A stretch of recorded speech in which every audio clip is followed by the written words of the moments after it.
42, here's how I stopped overcomplicating money as a breadwinner. I used to think better budgeting meant finding a better app, a better spreadsheet, a better system. It turns out I didn't need a more complicated budget, I needed clear boundaries for my money. I'm a mom of three and a breadwinner building a 60 million peso portfolio. A lot of people ask me what I think about cash stuffing. And honestly, I think the psychology behind it is brilliant. But paper envelopes don't work for our household anymore. So instead, we built a digital version. One thing I've learned as a breadwinner is that most financial struggles aren't caused by lack of income, they're caused by money having no clear direction. Everything sits in one account, everything feels available, and then somehow it's gone. That's why we divide our monthly budget into separate digital layers. Every peso gets an assignment. The moment income arrives, that money already has a destination. No negotiations, no delaying, no hoping we'll figure it out later. So if you would see here, I actually improved the cash reserves tab of the dominance engine.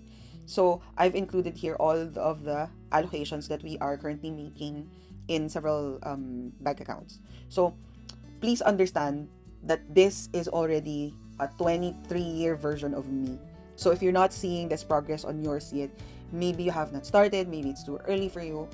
But for me, this is something I have built over the years. So don't compare it to your portfolio. It's going to be very different. So first, you'll see an item here, household buffer. This is what absorbs life's small surprises. Things like helping someone in need, replacing household items, unexpected expenses. Because if every surprise forces you to touch your investments, your system isn't stable yet. So that's our household buffer. It gets funded with the whatever's left in the month. So it's an evergreen process. As you know, my emergency fund is very different. They are separated. Next, I have my allowances. So both of these are my personal bank accounts, but the family has access to them. And then we have cash reserves.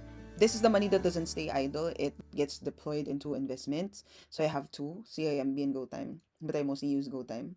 And this is important because burnout is expensive too. This is where coffee, celebrations, and time with friends belong. Not because they're necessities, but because sustainable financial planning has to leave room for living. This is where buying future options, future freedom, future flexibility, future days where work becomes a choice instead of a requirement. And then here, you'll see our system recovery fund. This is money designed specifically to protect the breadwinner, not the household, not relatives, not everyone else, but only the person keeping the entire system running. Because if the engine breaks, everything else stops moving. So I have other things as well, like our survival fund. It's located here. Some of the accounts I manage, some of the accounts are being managed by my husband. I think that's what it really takes. Whether it's cash stuffing or digital cash stuffing, I still think it's cash stuffing. It's important that the account is identified. What is the purpose of this account and who is assigned to manage this account? Because if too many people is managing an account, it's going to be a problem. It would be very difficult to record the transactions or to follow up on things or to verify the transactions per se. So there we go. Next time I'll probably discuss this because I've also added this on the dashboard. So now I have the complete. I think I'm happy with it, and this is gonna be the final form. So going back to the cash reserves area, the longer I document this journey, the more I realize that budgeting isn't about restriction, it's about creating boundaries. That's why cash stuffing can work. Not because of the envelopes, but because you know where every peso belongs. So, if you're trying to build wealth while managing real family responsibilities, follow along. I'm documenting financial literacy, budgeting, investing, breadwinner life, and the journey towards 60 million peso by 60. You don't really need paper envelopes. You don't need complicated spreadsheets.